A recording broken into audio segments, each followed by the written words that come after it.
চমৎকার আর কি। আসসালামু আলাইকুম। কারবালার শিক্ষা থেকে জি। সবচেয়ে বড় শিক্ষা যেটা আমরা যেটা অর্জন করছি, আমার কথা আমি শুনছি, বলুন।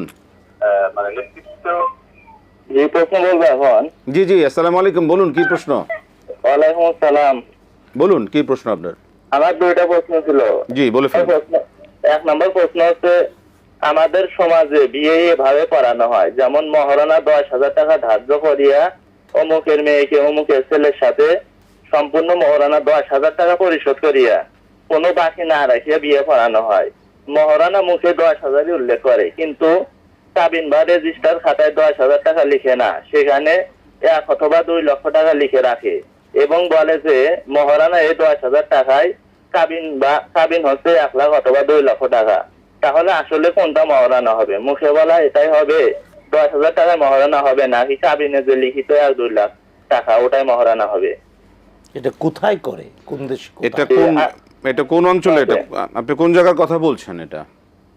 এটা সিরাজগঞ্জ। সিরাজগঞ্জ, ঠিক আছে। আর কোনো প্রশ্ন? আর একটা আছে, বলুন। যেমন মহারণা যা ধার্য করা হবে কাবিন বা রেজিস্টার খাতায় তাই লিখবে কি? যেমন 10,000 টাকা মহারণা ধার্য করা হলে কাবিন বা রেজিস্টার খাতায় 10,000 টাকা লিখবে কিনা? ঠিক আছে, রেজিস্টার লিখবে কিনা। ধন্যবাদ। পরবর্তী প্রশ্নের কাছে, বিয়ে মোহরানা মুখে বলা হয় একরকম, কিন্তু রেজিস্ট্রেশনে লেখা হয় আরেক রকম। সেই ক্ষেত্রে কোনটাকে আমরা প্রাধান্য দিব, কোনটা আমাদের আসলে গ্রহণযোগ্য হবে, কোনটা ঠিক? প্রথম হলো যে দুইটার উত্তরটা কনফার্ম হওয়া উচিত। মুখে বলে একটা, কাগজে লিখে আরেকটা, এই দ্বিচারিতা কেন?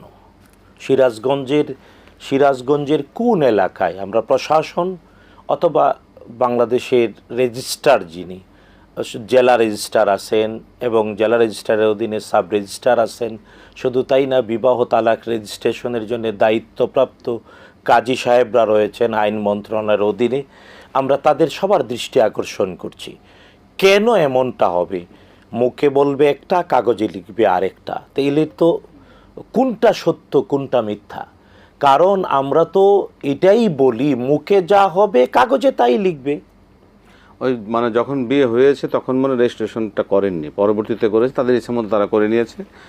এটা না, মূল ব্যাপারটা হলো জানা উচিত, শরীয়ত বলে যখন ইজাব কবুল হয়, ইজাব কবুলের সময়ে অর্থাৎ আকদ অনুষ্ঠান হওয়ার সময়ে যা বলবে তাই কাগজে, এবং সাক্ষী একদম দুইজন সাক্ষী সমেত ইজাব কবুলের সময়ে মোহর যা উল্লেখ করে তাই কাগজে লিখবে। এখন বলল একটা, লিখলো আরেকটা, তাইলে তো মিথ্যার আশ্রয় নিল। কোনটা সঠিক? এই জন্যে সঠিক যা তার লিখবে এবং বলবে, এটা আমাদের অনুরোধ। যেটা বলবে সেটা অবশ্যই যা সত্য তা বলবে, তা লিখবে। বলা আর লেখা একই রকম হবে। কেন উলট পালট হচ্ছে, এটা সিরাজগঞ্জের দায়িত্বশীল ব্যক্তিবর্গ, তাদের আমরা দৃষ্টি আকর্ষণ করছি। আল্লাহ হেদায়েত নসিব করুন।